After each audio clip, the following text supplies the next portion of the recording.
Production is the key to the economic development of a country. Production can be agricultural, like cultivation of crops, or industrial, like manufacturing of goods. Over 70% of the population in India still lives in villages. People living in villages require various goods and services, many of which are produced locally. Thus, a village is a good place to understand various concepts related to production. We have chosen Palampur as the place to study production. Palampur could be in any part of India, from Jammu and Kashmir to Kerala, Gujarat or Assam. This imaginary place called Palampur represents a small village in India. Palampur is pretty well connected by road. A 3-kilometer-long all-weather road connects Palampur to a bigger neighboring village called Raiganj. From Raiganj, the same road continues to the nearest town of Shahpur. If you travel on the road from Shahpur to Palampur, you will find an amazing mix of transport. Dongas, bullock carts, bogies, motorcycles, jeeps, trucks and tractors are all used to transport people and goods on this road. Palampur is a small village inhabited by about 450 families. As in most villages in India, people in Palampur belong to many different castes. The 80 upper caste families in Palampur have pakka houses made of brick and cement plaster. If you visit them, you will find that some of these houses are quite large. The Dalits account for about 1/3 of the total population of Palampur. They live in a corner of the village in small houses made of mud and straw. Palampur is one of the increasing number of villages in India that have electricity. Most houses in Palampur have electricity connections. Electricity is also used to run tube wells in the fields and support local businesses. You may be surprised to know that in many villages in India, children walk several kilometers to reach their school. However, children in Palampur are lucky. Palampur has 2 primary schools and 1 high school where the children can study. The residents of Palampur also have access to good healthcare services. A government-run primary healthcare center and a private dispensary take care of the sick. So you see, Palampur is a pretty little village where people have good access to road connectivity, transport, education, electricity and healthcare services. Now let us take a look at the production activities that people in Palampur are engaged in. Like most villages in India, agriculture is the main occupation in Palampur. However, all farmers in Palampur are not equally fortunate. The 80 upper caste families own a majority of the cultivated land in Palampur. The other farmers either own small plots of land or are landless and work as laborers in the fields of the wealthy landowners. If you think all people in villages are farmers, you are not quite correct. Just like other villages in India, people in Palampur are engaged in several non-farming activities like shopkeeping, dairy, small-scale manufacturing, and transport services. All these production activities require natural resources like land and water, man-made resources like raw material, human effort and intelligence, and of course, money. In the subsequent modules, we will see how these resources are used to produce goods and services in Palampur. We use a number of goods and services every day. All these goods and services, from the food we eat, to the clothes we wear, and the appliances we use, and services like the bank we have an account in, and the transport we use to travel, are made available to us through production. Suppose you have a great idea about making a product or service required by people. Before you can put your idea into action, you will need to consider the factors required for its production. Whether you want to produce a crop, set up an office, or build a factory, you will need some place to do so. Thus, the first requirement for production is land. Land as a production factor also includes other natural resources like water, forests, and minerals found in the earth's crust. The second requirement for production is labor or workforce. These are the people who do the different tasks involved in production. As is clear from the pictures, some tasks require hard manual labor, while others require higher education and technical skills. A production activity needs certain inputs to produce an output in the form of the desired goods and services. The third requirement for production is the inputs required for the different stages of production. These inputs are called physical capital or simply capital. The most important factor here is the entrepreneur, who is willing to risk his capital to start a production activity. Physical capital includes inputs like machinery and tools, money and raw material required for production. Some inputs like the building of a factory and the tools and machinery installed in it can be repeatedly used for production year after year. They do not get used up in production. Such inputs are called fixed capital. Note that fixed capital can vary from a simple plough used by a farmer to a sophisticated laptop computer. Inputs like raw material and the money used for buying it, paying electricity bills and the wages of workers, etc., get used up in the production activity. These inputs are called working capital and are required every time the production activity takes place. Let us take the example of a potter to understand the difference between working capital and fixed capital. The potter uses money to buy clay. The potter uses the clay to make pots. Money and clay get used up in the production of pots. Hence, these are his working capital. However, the potter's wheel can be used again and again to make pots. It does not get used up in the production of pots. Thus, it is his fixed capital. The fourth requirement of production is human capital. Human capital is the knowledge and effort that is put in to arrange for the other factors like land, labor, and physical capital to start the production of goods or services.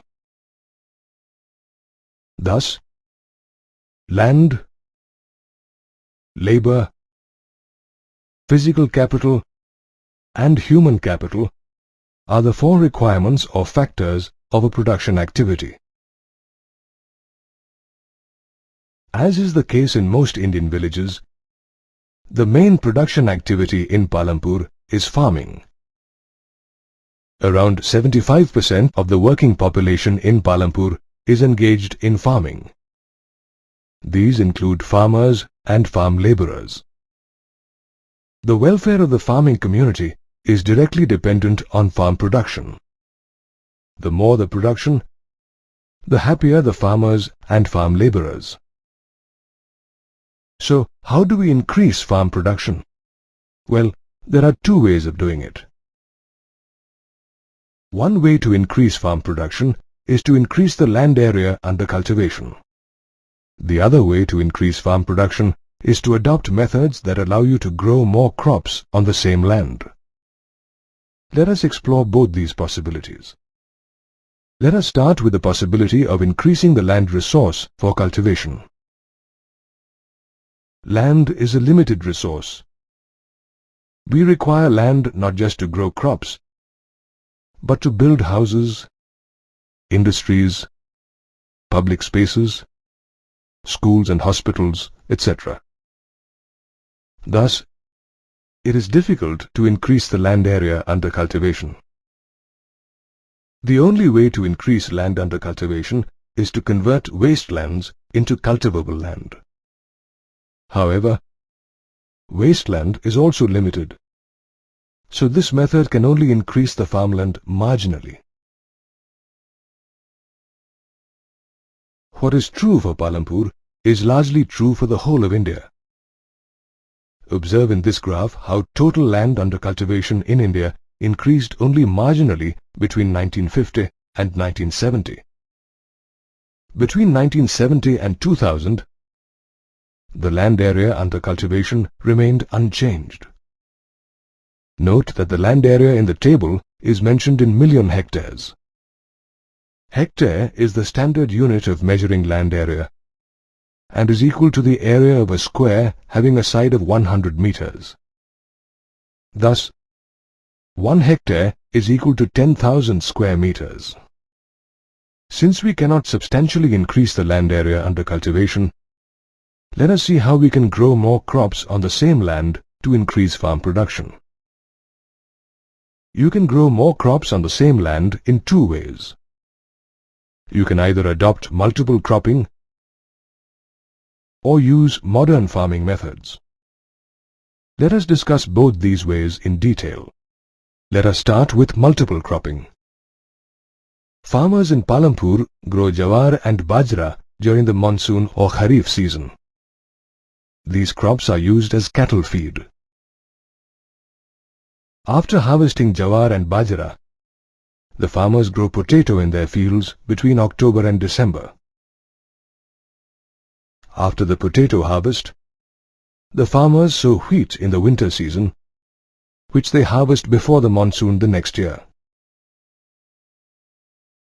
A part of the land in Palampur is used to grow sugarcane that takes about a year to grow. Thus, in a period of 1 year, farmers in Palampur grow 3 crops on the same land. This method of growing 2 or more crops on the same land in a year is called multiple cropping. Farmers in Palampur can grow multiple crops in a year because they are not dependent on rains for irrigation. They have access to electric-powered tube wells to irrigate their fields. All villages in India are not as fortunate as Palampur. Less than 40% of the cultivated area in India is irrigated and is primarily in the northern and coastal plains. In regions like the Deccan Plateau, farmers are still largely dependent on rainfall for cultivation. Now let us learn about modern farming methods to increase farm production and how these methods are different from traditional methods of cultivation. Before we proceed, let us understand how farm production is measured. Farm production is measured as yield, which is the total quantity of crop produced on a piece of land in 1 year. Till the 1960s, crops were grown using traditional seeds that required less irrigation and grew well with natural manure made from cattle dung. Traditional farming is less expensive as the farmer does not have to buy too many things, but it produces a lower yield of crop. The Green Revolution in the 1960s introduced modern farming methods that used high-yielding varieties, or HYV, of seeds that required a lot of water, and the application of chemical fertilizers and pesticides.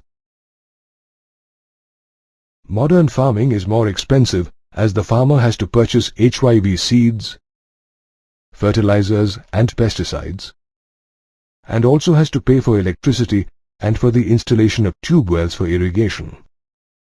However, the crop yield is very high as compared to traditional farming. With increasing yield, big farmers invested in farm machinery like tractors and harvesters. These machines speeded up the work, but increased the farmer's expenditure on fuel and maintenance.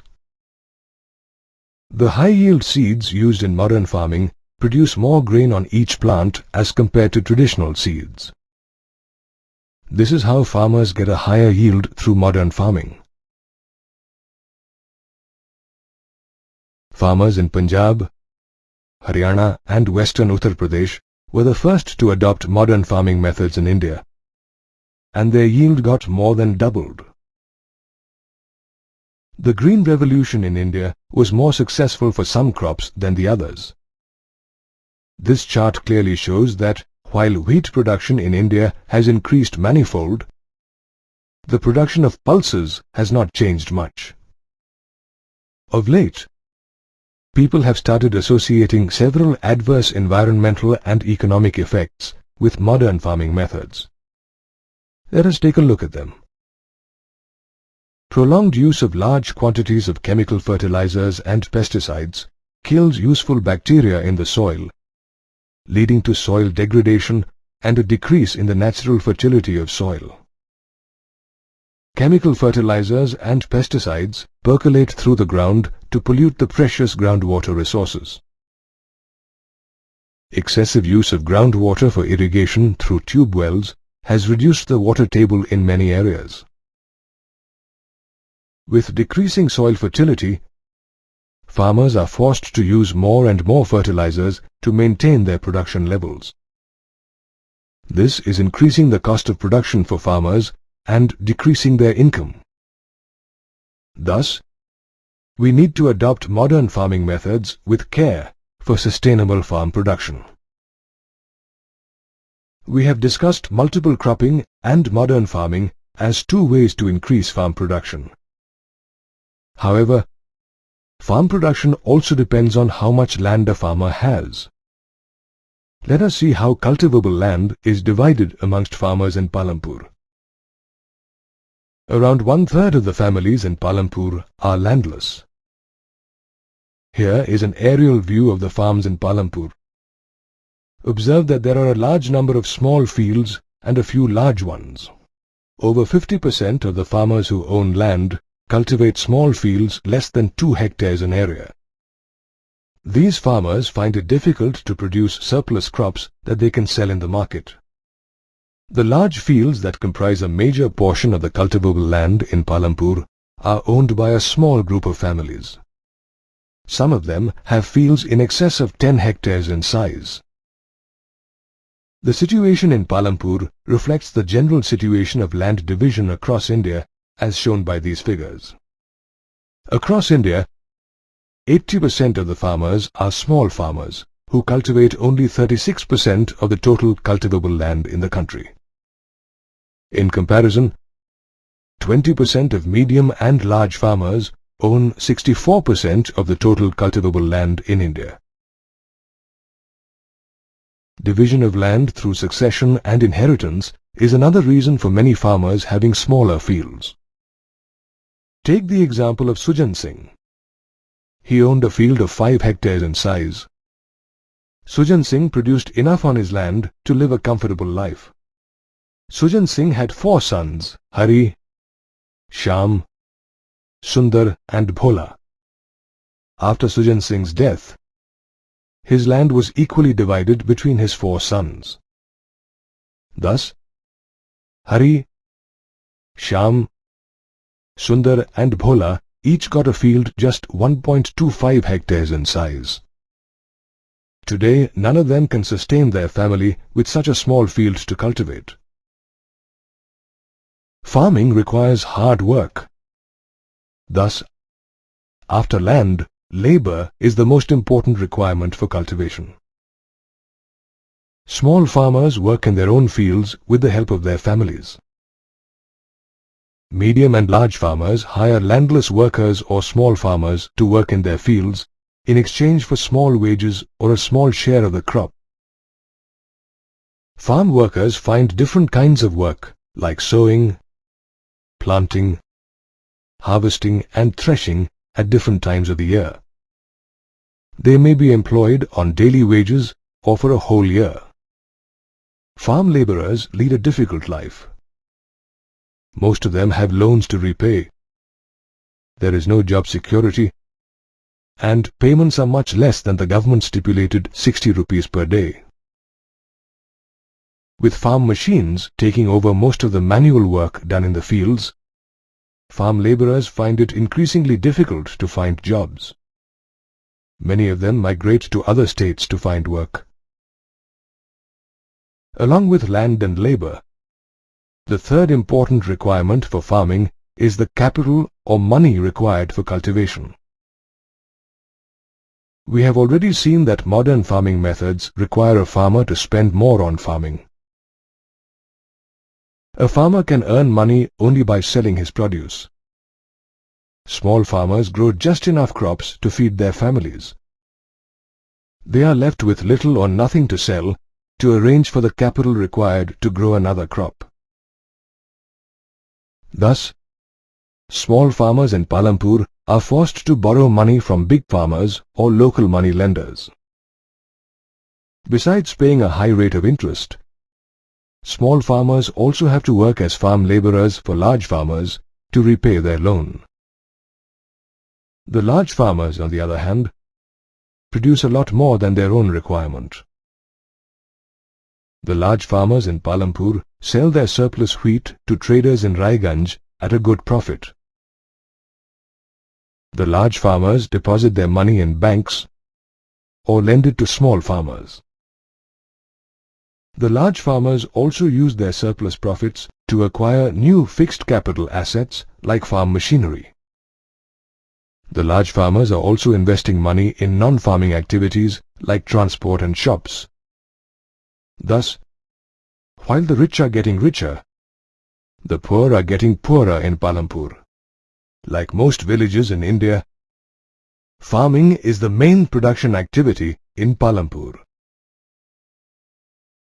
However, 1/4 of the population of Palampur is engaged in non-farming activities like shopkeeping, dairying, manufacturing, and transport.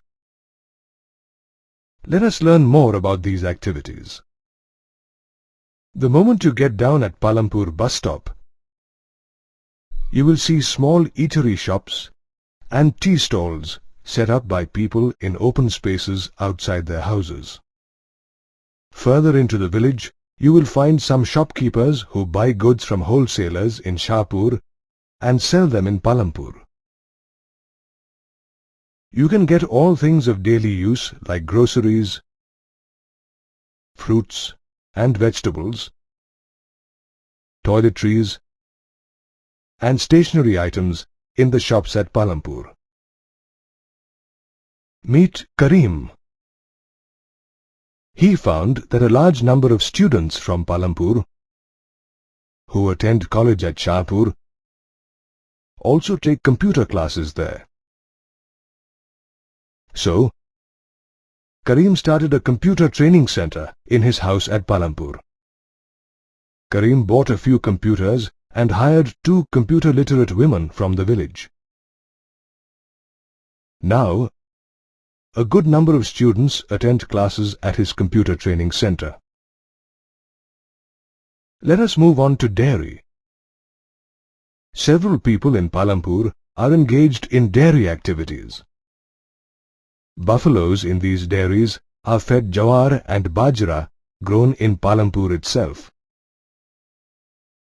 Milk from the dairies in Palampur is transported daily to Raiganj. Some traders from Shahpur have set up collection centers and chilling plants at Raiganj, from where milk is supplied to other towns and cities. Now let us look at manufacturing. When we talk about manufacturing, we immediately think of large factories and production plants in industrial towns and cities. However, in villages like Palampur, manufacturing happens at a much smaller scale, using simple and often traditional methods. Several families in Palampur are engaged in small-scale manufacturing activities like making handicrafts, weaving cloth and baskets, and making candles. All members of the family contribute to the manufacturing activity, and outside labor is rarely hired. Meet Mishri Lal, the entrepreneur.